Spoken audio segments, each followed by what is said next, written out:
Okay, so I gotta splice a little post-lift chat before the car talk. Yeah, don't worry about it. Still kicking. Still freaking kicking. I am not going anywhere. Regardless of what an AI TikTok voiceover video says, Sam Sulek lives. But let's get back to the regular car talk at hand. All right, I've got some a little bit of a tip for you. A little bit of a courtesy kind of thing. Have a firm handshake, speak clearly, make eye contact, sort of thing. We're always very concerned about our first impression, right? It's like, you're about to walk in a room, there's somebody there you never met, you're about to, meet somebody, do some kind of interview, do some kind of whatever. It's always about how you come in, right? Very seldom do we hear anything about a last impression, right? Anything about the, just the vibe you give off when you leave a space, right? When you leave a group, when you leave the restaurant, when you leave anywhere, you want to have a lasting impression, So if somebody walks off and let's say, they've been hitting chest, they've been hitting arms, so they've got some mass on the front side, and then you see him, it's like, all right, man, I'm out of here, dap, whatever, he rolls off, little slender from the back, and I don't want people thinking like that, I don't want to leave a group and then have it be, where'd Sam go? Right? And as soon as I turn around, as though it's like an optical illusion of, just disappearing into nothingness, right? So that's one benefit of having a reasonably developed back is you're going to be recognizable from all angles, right? To a certain degree, especially if you go a little more form-fitting with your shirts. I mean, if you wear like a 3X and you're going baggy, it kind of hides the build a bit, right? But if you, if I wear, I don't know, it's kind of, shirts are freaking weird. There's like a sweet spot of like not too tight, but like not super baggy either. And the bigger you get, you'll start to, realize what I'm talking about. Because now, like the shirts that I'm just ready to grab at any time, like t-shirts, basically all 3X. Sometimes a 2X if it's like an oversized thing. But just because I don't want to, I don't know, I've never really been like a super tight shirt kind of guy, especially on a bulk. That's like kind of not even the point. Plus, I'm just going to end up sweating into it because it's going to be like, right up against me the whole time. So that's part of the reason why I end up going the baggier route, just less constrictive. I don't think I have any kind of claustrophobia, but if you looked in my, kind of clothing choices, you may think otherwise. But yeah, apart from that, I'm not joking. Having a decent width to your lats and your shoulders and everything else, it's a broadness that really is underappreciated, I think. And by underappreciated, I just mean like not thought of as much. Like we're always talking big shoulders, big chest, big arms will give you that kind of brolic look. But your back is where it's at, right? And I've had a little bit of extra back training from all the gymnastics I was doing when I was younger, which is mainly just calisthenics work, like pull-ups and circuits and like levers and all sorts of things like that. So I kind of had a little bit of a jump start. Like even way back, I got to go through all my old like iPhone photos and things from like my iPhone 5 to get some all those pictures for a full-on transformation from like 16-year-old Sam to current 23-year-old Sam. But even I was rocking a little bit of a lat spread day one, but that was obviously that wasn't untrained, that was just from kind of the pull-ups. But yeah, and then it plays into everything else. You're gonna have an easier time squatting because your back is already stronger. You're gonna have an easier time benching because you've got a good sort of support system to brace off of. One thing that'll suck is I'll get some comments where it's like, how can Sam fit in that little car?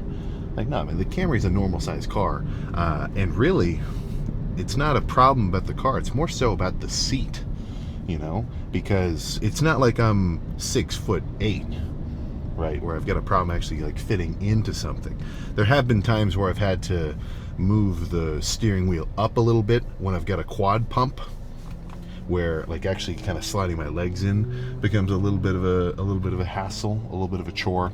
But the actual like, if someone was 6'3", So an extra, like, what was that, an extra like 4 inches taller than me, and they'd be in here fine, right? The one thing that'll happen with any kind of more sporty looking car, so anytime I go on trips, if it's only like an extra like $50, I'll always just upgrade to like whatever the fancier car is. Like when we were in Connecticut for a little while, I got one of the Mustangs. It was cool, but the front hood is so long, it's like I'm steering a boat. So I didn't really see a ton of appeal with it. But the seats are like sports car seats. So instead of like just kind of a flatter sort of thing here, where I can do a lat spread and I'm not running into anything because the seat's pretty flat. Anything that's a little more sporty, they love having like the racing seats where the sides really creep in, and that's where I've really got a problem, because then it's like, what am I doing here? I'm sitting like this, or I'm not even getting the benefit of the seat, and like my back is off of it because it doesn't want to even get into it. So, and that's just for me, like a measly, and I don't mean measly, but relative to like some of these open bodybuilder dudes, the Dowdas, the Lunsfords, I mean, they're really running into trouble because they're rocking like an extra, I mean, I don't know how much wider their lats would be, like just from sitting, easily an extra 8, maybe even 10 inches of width total of their back. So they're running into it even worse. I mean, I can guarantee they have no possibility of buying any kind of dress shirt off the rack just from a store. Like, they're getting all this stuff custom ordered. I'm even getting into that a little bit. When I got that suit for my sister's wedding, I went to 2 custom suit tailors. The one, we picked all the colors and everything, and the guy looked at me, and he's like an older dude, kind of like fashion, he knows what he's talking about, of course. And he's giving me this look. He's like, we're not gonna be able to do this. This isn't gonna work. We're just gonna waste your money here. So then they sent me off to this other place, and they got it all sorted. But yeah, so that was cool. If you're this is my one tip before we can actually get started with back. But if you're a little bit of a bigger dude, I'm talking like you're in that 210, even up into, well, yeah, you gotta be heavier than like 215 lean, like lean-ish. I would definitely recommend at least getting like a custom shirt, like a real fitted shirt where you go and you get your measurements taken, because I've always just been rocking the regular like white collar, like 3XL. It'll be like active cut, whatever, but it's not the same. As soon as I put the fitted shirt on, that was sweet. That thing it freaking actually fit. So that's those are just some of the things that you may run into once you start breaking into the upper to mid 200-pound kind of area. But plan now is to just add to that broadness with a combination of pull downs, pullovers, and rows. The exact order, I'm not totally sure. All right, I guess we'll see. But if I were to guess, I can't even really tell you. I don't want to do anything single arm today because I don't want to be in there forever. Like, if you do single arm pull down sets, now you're doing double the volume just for one working, what's essentially one working set. Because you're doing one arm at once, it's half the speed. So I think I may end up being a little more efficient, all double arm movements or alternating. But the exact style, I guess we'll just have to see. My last back day was very well, actually, no, that's not true. I don't remember. Was the last back day really lat focused, or were there some heavy rows in there too? I thought there were some rows. Well, either way, for me, if I'm looking at my back, what I really want to bring up, like out of anything, if I could change nothing else except for one aspect of it, I'm trying to extend the broadness of my lats sideways, right? I mean, everybody needs like a thicker mid back and traps from like shrugs and kind of semi-upright row action sort of things. But yeah, for me, what I really want to work on is just widening my lats. So what I've been doing is changing up my kind of style / approach to how I do my pull downs and some of my rows a little bit, so I can feel much more lat, like way right up here under my armpit. Because sometimes I end up feeling a lot of deeper lats, like really far down, where they insert onto my lower back and like kind of down at the sides, because they end in like just a little point, because your whole lat's kind of this big triangle looking shape. So I get a lot of work done like in my lower lats, like when I hit a good lean lat spread, like it's coming from the bottom, like close to hips, but I really want to thicken up that top side and add to the Dorito illusion, as it were. But I think nothing else to discuss. Let's just go make it happen. All right, little bro behind me hitting legs. Well, let's start with a hefty row. So, with everything, back specifically, I mean, I've got a couple movements at my disposal, right? A heavy row, where I'm not really having like a good, super long squeeze.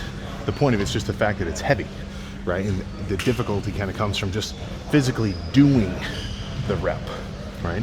Now I could drop the weight in half and do a set where I really squeeze, probably get a little bit of extra range of motion deeper, because I'll be able to pull it all the way back, and then use the actual rep just as a stretching portion to open everything up.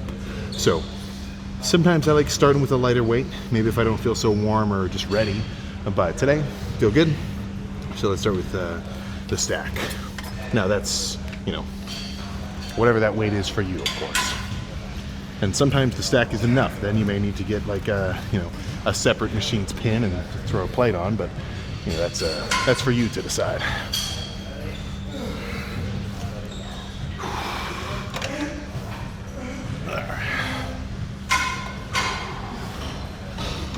Come on.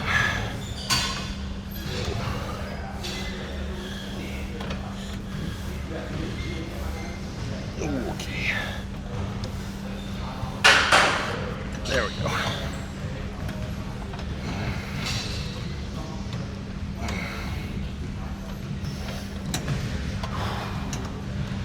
There we go.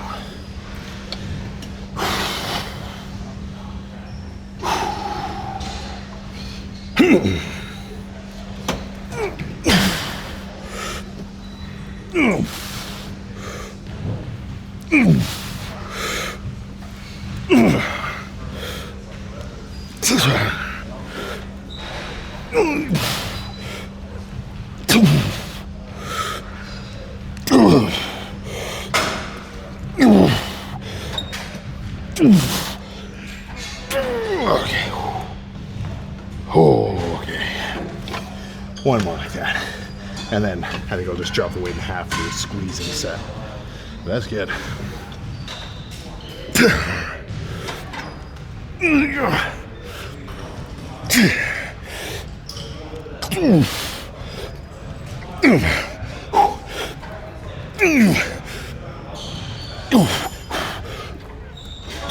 Okay. Oh, goodness. Okay, I lied. I might come back to this as a lighter movement. Whew. Well, let's move on for now. So, sometimes when I lean back and really arch when I'm doing a pull down, I end up getting a lot of like lower erector, which I don't want. So I'm trying to stay more upright and almost pull my elbows like in and down instead of back and down.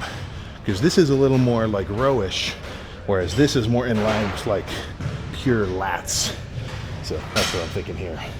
And this isn't a super heavy machine, so this will be a lighter squeezing style set. All right, come on.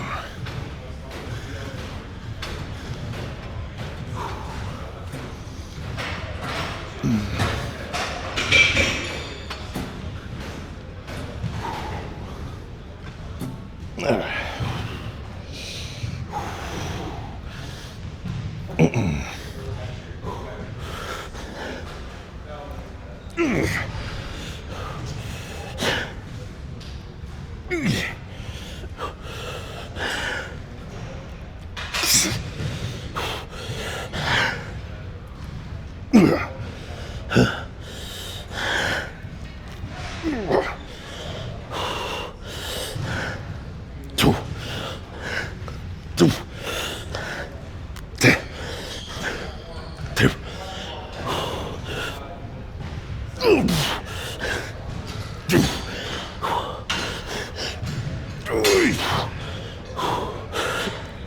Okay. Oh my gosh. 2 more here. That'll be good.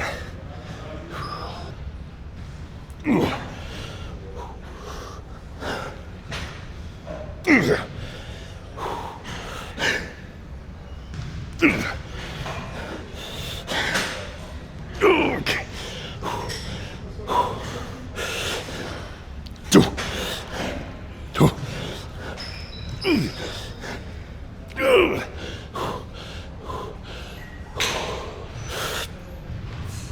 Okay.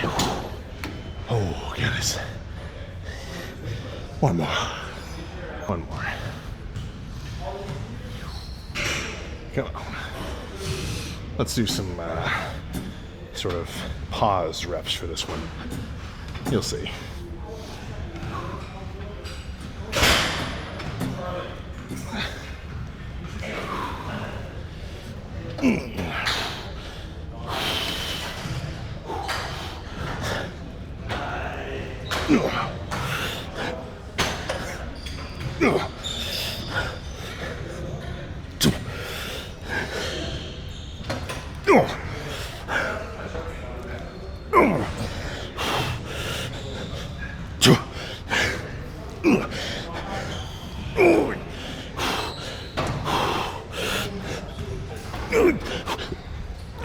Okay. Oh, goodness. Ooh.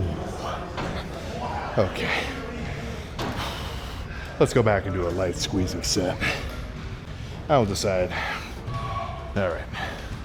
Same thing as the pull downs here. Lighter, so I'm going to squeeze when I can, when I'm strong.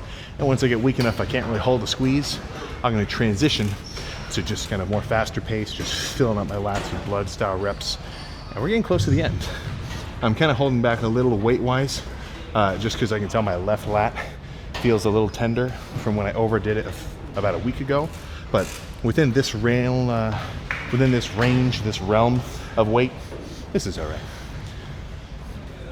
But that's a sweet spot you want to aim for. If you overdo it and you have a tweak, you know what'll happen.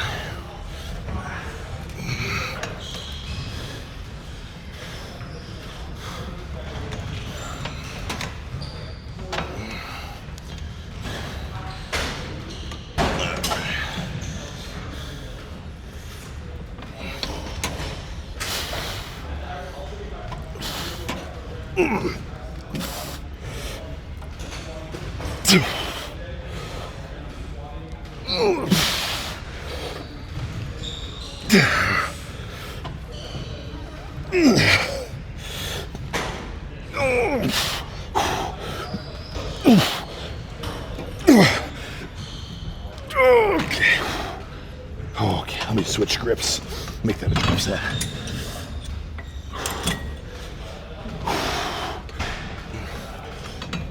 All right.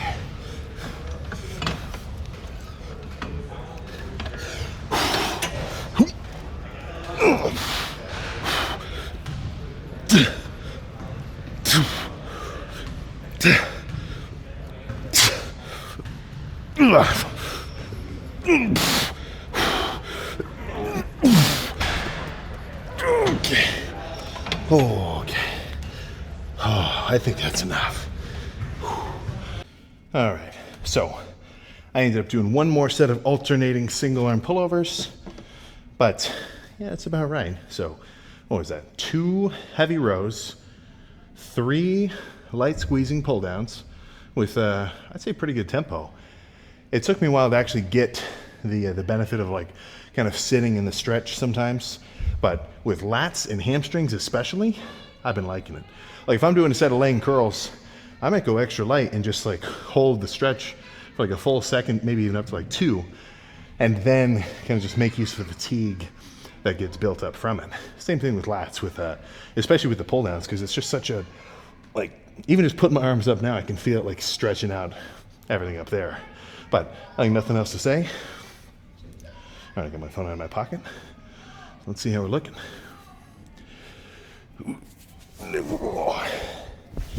Yeah, the more difficult it takes to take a shirt off with a back pump, the better. I think that's a pretty reasonable rule of thumb, or just kind of guide to judge how you're how your back lift was. Let's see, am I right in the middle? Yeah.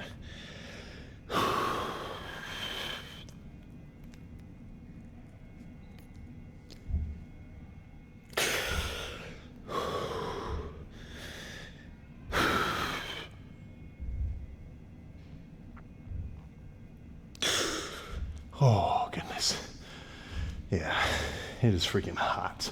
Like, even just get in the car, it's killing me till the AC kicks in. But good back day, very good pump, super lat focused. Let's roll. Okay, so I gotta splice a little post-lift chat before the car talk. Yeah, don't worry about it. Still kicking. Still freaking kicking. I am not going anywhere, regardless of what an AI TikTok voiceover video says. Sam Sulek lives. But let's get back to the regular car talk at hand. All right, so you got a little deja vu. You get to hear that speech twice. But yeah, let's freaking head back to the house. I didn't think I thought I was agnostic to seasons and temperature. It's like, well, you got AC when you're driving or if you're inside. So if it's crazy hot out or crazy cold out, it doesn't really matter. You can just dress accordingly. But it's kind of to the point where there is no outdressing the heat. I mean, what is... let's get a little look here. Find out the outside temperature from the car. Oh, my God. 99 freaking degrees, right? I got 99 problems, and the temperature is the biggest one. This is getting a little too warm. Yeah, I mean, I'm putting the cats outside, and if I forget about them for too long, and I'm not saying because they're indoor cats, they're not used to it, but I got to come out, and Rocky, this big black one with a really kind of furry coat, he's dying. Like he is. Oh, oops. Like if he's in the sun too long, he's gonna be panting. Right? So I got to be careful about him. So at least for now, they're gonna be staying indoors until the temperatures get a little more reasonable. But given how freaking warm it is, I think a public pool trip is not even on the agenda, just freaking necessary. And that's one benefit of the fact that now I'm a freaking at least in legal terms grown up. At any public pool, it's 45-minute increments. They shut the whole thing down for 15 minutes, so kids don't get tired or have any kind of drowning risk or anything. And for those 15 minutes, it's adult swim. So that's when me and Mark could bust out something on the diving boards, depending on what you'd kind of describe as my level of limberness. I'm not just going to try to bust out a 3.5 off the rip, but with that, the whole diving thing, you don't really forget how to do it. It's more of a physical kind of difficulty level, right? Like if I splice myself into a 180-pound version of myself, I could be busting out freaking backflips on grass. Still wouldn't want to do one on concrete or the sidewalk or something. That's just so much impact on your knees. But yeah, I could still bust something out. But that's not I'd feel like a total chump if I hurt myself doing that. So I would err on the side of caution. Probably just stick to cannonballs. But yeah, plan for now. Go home and eat something. Get some grub. Go home and drink something more so. I can tell, a little different than when it's cooler out, where you're not kind of just always freaking perspiring, trying to cool yourself off. Dude, you're gonna deplete yourself, man. If you're really sweating, the whole. I couldn't exactly describe the process of how your sweat glands actually kind of force water out, but I do know that in the process, it's sucking out your electrolytes too. If you're really sweating, I mean, if you stayed in a sauna, and let's say you had as much, distilled water, cold, as you could get your hands on, so you can just constantly drink, kind of cool yourself off from the inside, but you kept sweating, eventually you're probably just going to freaking pass out, not even from the heat, but just because you're going to freaking run out of all your sodium and your potassium and everything else that's basically the primary movers of whatever the mechanism is that makes your freaking muscles contract and relax. Because it's not like this magic, kind of gummy textured thing where it just shrinks it. It's all coming down to osmosis of like water in, water out, electrolyte imbalances. That's why if you're really dehydrated, you're going to run into cramps, because that the balance of your potassium, or whichever one that you have, if it's off kilter, it's going to be sending weird signals. So you're not telling the back of your calf to seize up, but that's the signal it's getting. So grab yourself some electrolyte packets and keep a gallon of water on you. Maybe not at all times if you don't want to look like a freaking gym rat. If you're more of like a subtle kind of guy, just get yourself like a big ass what's like the vacuum sealed mug all the girls like?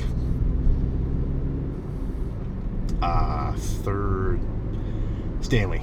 Get yourself like one of the big Stanleys so you can feel fancier. I like throw some stickers on it or something. But either way, make sure you get your fluids in. And that's not just a like arbitrary like, oh, make sure you eat your vegetables, make sure you get a good night's rest, make sure you whatever, like take your gummy vitamin. No, with the water, I'm not just saying that because it's good for you. It's also just going to directly relate to how your lifts go and just how pumped you can get. If I'm dehydrated, I'm not going to have a lot of spare fluids to be, moved around and account for like swelling up my lats or my arms or my legs or my chest a few sizes extra large, because everything's already kind of in use, right? So if you took a guy who was crazy dehydrated, I'm talking like, Castaway style, he's not going to be able to get a pump, nor would he feel like he has the energy to get a good lift, just because things aren't running right. The ideal lifter, looking at like if you had one of those like Dragon Ball scanners, or if every time you went to the gym the guy at the check-in desk had one and he was looking on you, and it's like, okay, is this guy ready for a good lift or not, right? That scanner wouldn't read power level, it would read hydration, level of rest, overall just kind of stress and fatigueness, and that would play into the rest, of course. But if you had a whole day of like traveling and you were lugging around luggage and you didn't eat enough food and you were dehydrated, that would kind of crash your stress levels, or I guess kind of spike them, and it would just be looking at at least in the main component, like how fueled is this guy, how rested is he, how hydrated is he, and honestly, even just looking at these three factors, that would decide pretty consistently, like, okay, this guy's ready to hit it, or this guy's got to work on his prep. It's like anything. I mean, I couldn't tell you the exact ratio, but when it comes to prep versus performance, the prep is like 80% of it minimum. So obviously when you come into the gym, you got to bring it. You have to have a certain it's not like it's a life or death thing every time, of course. Like some days may feel a little more casual, but at least during your working sets, like the only thing that should stop you from going harder is the fact that you just physically can't continue to move. It shouldn't be because you gave up, or you didn't really feel like it, or just whatever. Like you should be trying to push yourself as hard as you can in the moment of each of these sets. But if you want to be able to do that consistently, then that means you gotta get a reasonable amount of sleep. Don't stay up playing 3 hours of Marvel Rivals or League of Legends or whatever else. It's cutting into your sleep time. And I understand the allure. I've clocked a good amount of hours myself on a variety of. My thing was Warzone and Counter-Strike. I think, it was like early high school. I was playing some Counter-Strike. I think I have like 1,000 hours clocked. Very casual. Like I'm not sitting here grinding or anything. And a ton of Warzone. I never got my Warzone stats exactly, but I was getting good. It was, I'm talking like Verdansk, like peak Warzone. Now it's kind of rough, but it used to be where I could just, if I didn't get a solo win, like it would, it'd be weird. Like that'd be an off day. If the first or the second game wasn't, I don't know what was going on. I was just perfectly locked in. But if that's cutting into your sleep, I know it kind of sucks, but you kind of have to have like a your mom's voice in your head to tell you, like, all right, you gotta go to sleep, man. You gotta turn this thing off. I think it would definitely help if you can get your room pitch black. That's something I'm doing now, where there's basically no lights at all, like no side lights, there's no computer in my room, so it's not like constantly on with like a little blink. Like it's like even with the shades up, it's still pretty dark, but with the shades down too, like it's black, right? It is completely dark, and it just kind of puts you in a better state I'm sure I could take it a few steps further and like put some blue light glasses on, and make sure I don't play with my phone like an hour before bed, or anything like that. I'm not that crazy about it, but I'm sure I'll probably up my sleep intensity just to make sure my recovery is on point. But that's what I'm getting at is it's a lot of angles at play that are going to seriously affect how you do. If you didn't study enough for a test and you did not sleep the night before, you're not going to do well, right? And I mean, what is a working set if not a test of how hard you can go? So if you didn't prep yourself, then you're really screwed, and you're like just toiling away in this state of like under recovered, low prepped lift, which is then playing into more under recovery, and then the odds that you're going to make continual or any good progress, very slim. I'm talking probably Powerball levels. Now, some guys get away with it, right? There are characters where they lift very casually. They've just got a certain genetic disposition, or they like maybe their appetite is just really low. This is one thing that'll change from person to person, which is kind of just a luck of the draw thing. But there's guys where you see them walking around and they're just diced all the time. Like, might work out a little, or like just play basketball or something, but the guy is peeled like veins at the wazoo, and it's just because the guy doesn't have a huge appetite. He's just not that hungry. So that's a subjective angle, right? When guys say, "Oh, I have a fast metabolism, I can't eat," I think it's more accurate to say you just don't have a huge appetite, which it's not bad. It's not a bad thing. It's just I think that's the objective answer. So for him, he's got a bit more trouble getting food in, and for the other guy, where it's like, "Oh, I got a slow metabolism, bro. I just I just can't burn through it." It's like, no, that guy just has a high appetite, so you're just eating more food than that threshold of maintenance. But I guess all I'm really trying to get at is there's a lot to the outside of the gym portion of being a lifter, which has massive impacts on in the gym performance, right? So if you really care about that in the gym performance part enough where it's starting to take precedent, where you actually want to walk the walk outside of the gym as well, then you got to do it, man, right? I'd say you almost owe it to yourself if you want those gains, because that's how you're going to get them. So calorie tracking, just start small, get a food scale in the kitchen, and before you know it, just out of curiosity, you're going to end up like, okay, just wonder how many calories is in this, and then, well, let's just say the wheel will be rolling, and it'll kind of be a self-fulfilled kind of continuation of really getting into it. But that's for someone who hasn't dived in all the way to find out, right? Because it's like you can't force somebody to do something to a point. You can tell.